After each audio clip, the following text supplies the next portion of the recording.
Good morning everybody. आज आप लोगों को ट्रिगोनोमेट्री का कुछ बेसिक कंसेप्ट देने जा रहा हूँ। ट्रिगोनोमेट्री में जैसा जानते हैं, ट्राई माने होता है 3, कोनो माने होता है भुजा, हेमिट्री माने आकार, यानी 3 भुजाओं से मिलकर किसी प्रकार का क्षेत्र का निर्माण होता है, जिसे हम लोग त्रिभुज कहते हैं। लेकिन ट्रिगोनोमेट्री में हम बेसिकली जो है समकोण त्रिभुज के बारे में ज़्यादा उसका कॉन्सेप्चुअल चीज़ जाना जाता है और उसका रेशियो निकाला जाता है। साइड्स का जो है रेशियो के बारे में जानकारी दिया जाता है। तो जैसे हम अभी लिए हैं ट्रायंगल समकोण त्रिभुज ABC, ठीक है। तो एंगल B को हम 90 डिग्री ड्रॉ किए हैं और जो एंगल जो बचा हुआ है वो आपका, इसको एंगल C को हम थीटा एज्यूम किए हैं और एंगल A को जिसका तस रहने दिए है।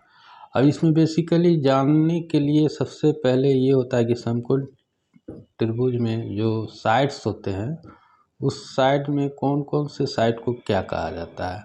तो समकोण त्रिभुज में सबसे पहले ये जान लीजिए 90 डिग्री जहाँ ड्रॉ होता है उसको इन फ्रंट साइड जो होता है वो इन फ्रंट साइड माने इसके जस्ट सामने वाले साइड्स को हम कर्ण कहते हैं, यानी हाइपोटेनस कहते हैं।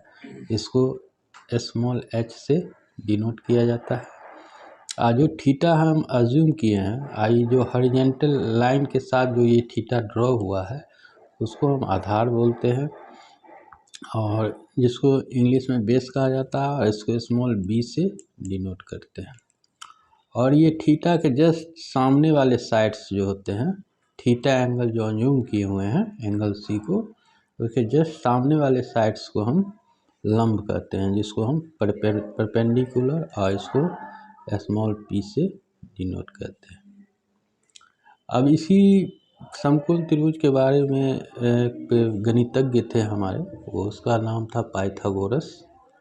पाइथागोरस नाम के गणितज्ञ ने एक समकोण त्रिभुज के लिए एक नियम लागू किए। उसने कहा कि किसी समकोण त्रिभुज का कर्ण का वर्ग जो होता है उसके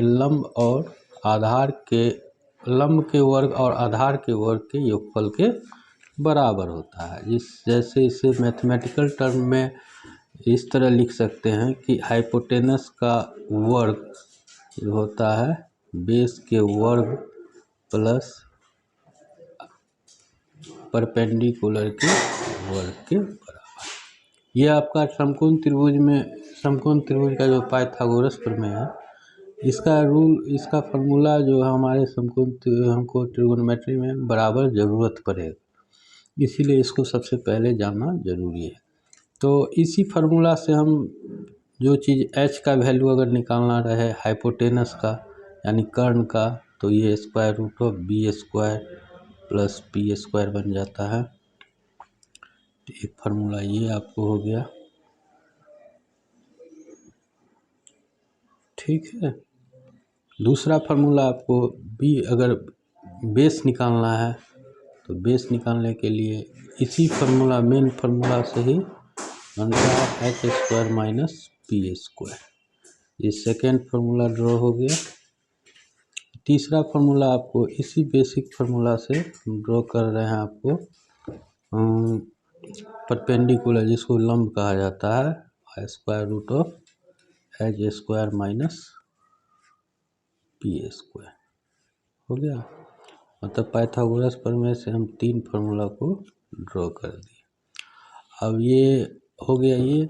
अब इसका ट्रिगोनोमेट्री में जो होता है आपका बेसिकली तो 6 रेशियोज होते हैं, उसी का रेसिप्रोकल माने उल्टा जो होता है वो 6 रेशियो बन जाते हैं।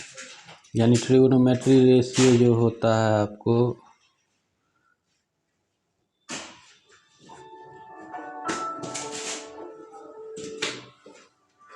ट्रिगोनोमेट्री रेशियोज में पहला हो जाता है आपका साइन थीटा बराबर जो होता है लंब बट्टे कर्ण,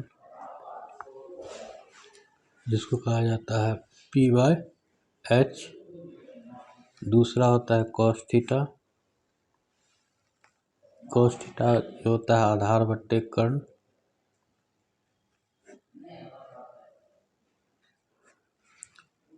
इसको स्मॉल बी बाय एच से डिनोट करते हैं। तीसरा जो होता है आपको टेन थीटा। टेन थीटा को आधार लंब बट्टे आधार बोला जाता है। फार्मूला है ये आपको याद ही रखना पड़ेगा। लंब बट्टे आधार यानी small P by small B. अब यही चौथा जो फार्मूला बनता है वो साइन थीटा का रेसिप्रोकल माने विलोम होता है। तो साइन थीटा का विलोम कोसेक थीटा होता है। कोसेक थीटा बराबर जो होता है वो कर्ण बट्टे लंब हो जाता है, जिसको small H by small P से डिनोट करते हैं। पांचवा जो होता है ये कॉस थीटा का रेसिप्रोकल यानी उल्टा होता है, जिसको हम सेक थीटा कहते हैं। सेक थीटा का उल्टा हो जाता है, इसका हो जाएगा कर्ण बाय आधार, जिसको small H by small P से डिनोट करते हैं। 6 जो होता है आपको टेन कॉट थीटा हो जाता है टेन थीटा का रेसिप्रोकल, जो आपको आधार बट्टे लंब बोला जाता है। ये आपका हो जाएगा बेस बाय परपेंडिकुलर। ये आपको 6 रेशियो जो है ट्रिगोनोमेट्री का बेसिक कॉन्सेप्ट है। मतलब ट्रिगोनोमेट्री के सेशन में सबसे पहले इसको जानकारी लेना आवश्यक है, इसको याद करना भी आवश्यक है। इसके आगे आपको और सा फॉर्मूला ड्रॉ होगा इसी के माध्यम के द्वारा। और आप लोग से रिक्वेस्ट है कि इस फार्मूला को याद ही रख लीजिए। ये आपको ITI से लेके और सा कंपटीशन में भी, टेक्नीशियन के कंपटीशन में भी काम आएगा। आपका ट्रिगोनोमेट्री का सेशन शुरू हो गया है। ट्रिगोनोमेट्री में हम कल वीडियो डालेंगे इसके आगे से आगे जो फार्मूला रिलेटेड है और सॉल्विंग प्रॉब्लम, इससे रिलेटेड जो प्रॉब्लम सॉल्विंग करना है इसके बेस पे हम प्रॉब्लम भी सॉल्व करेंगे। बशर्ते है कि आप लोग को इस फार्मूला को याद कर लेना आवश्यक है, तभी आपको आगे का प्रॉब्लम समझ में आएगा। Thank you very much.